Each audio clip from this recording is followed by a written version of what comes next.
समय की बात है। घने वन के मध्य एक शांत सरोवर के किनारे भगवान महादेव ध्यान में लीन बैठे थे। चारों ओर मंद हवा बह रही थी। पत्तों की सरसराहट और पक्षियों का कलरव वातावरण को दिव्य बना रहा था। उसी समय नन्हे गणेश दौड़ते हुए आए और बोले, पिताश्री, आज माँ कहीं दिखाई नहीं दे रही, मुझे उनकी बहुत याद आ रही है। महादेव ने धीरे से आंखें खोलीं और मुस्कुराकर बोले, पुत्र, तुम्हारी माता इस समय पृथ्वी पर हैं। वे अपने भक्तों के कष्ट हर रही हैं, किसी को संतान दे रही हैं तो किसी को जीवन का नया मार्ग। ये सुनकर गणेश उदास हो गए। उनकी आंखें भर आईं और वे बोले, लेकिन पिताश्री, मुझे तो बस माँ की गोद में सिर रखकर सोना है। महादेव ने प्रेम से गणेश को अपने पास बुलाया। आओ पुत्र, जब तक माता नहीं आती मेरी गोद में विश्राम कर लो। गणेश महादेव के अंक में समा गए। कुछ देर बाद महादेव बोले, चलो पुत्र, आज हम स्वयं जाकर देखते हैं कि तुम्हारी माता अपने भक्तों से कितना प्रेम करती हैं। दोनों पृथ्वी पर उतरे और वन की ओर बढ़ चले।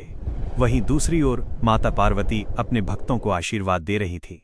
जैसे ही उनकी दृष्टि महादेव पर पड़ी, उनके होठों पर एक रहस्यमयी मुस्कान आ गई। गणेश ने उत्साह से पुकारा, माँ आ।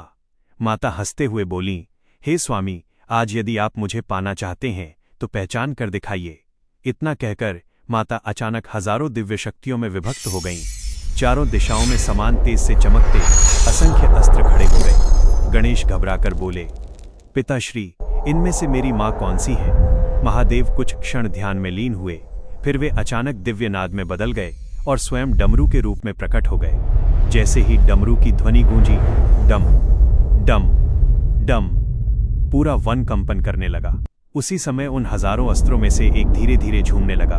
उसमें कंपन हुआ और प्रकाश के बीच से माता पार्वती अपने वास्तविक स्वरूप में प्रकट हो गई। माता मुस्कुराकर बोली, हे स्वामी, प्रेम की पहचान सदा नाद से ही होती है। महादेव अपने मूल रूप में आए। गणेश दौड़कर माता की गोद में बैठ गए। माता ने उन्हें स्नेह से आलिंगन में भर लिया। तीनों दिव्य परिवार फिर से वन की ओर विहार करने लगे। चारों ओर आनंद, शांति और प्रेम फैल गया। जाते जाते गणेश मुस्कुराकर बोले, जो भी ये कथा सुन रहा है, अगर उसने मेरी माँ पार्वती के लिए लाइक और सब्सक्राइब नहीं किया तो मैं शिकायत सीधे महादेव से कर दूंगा।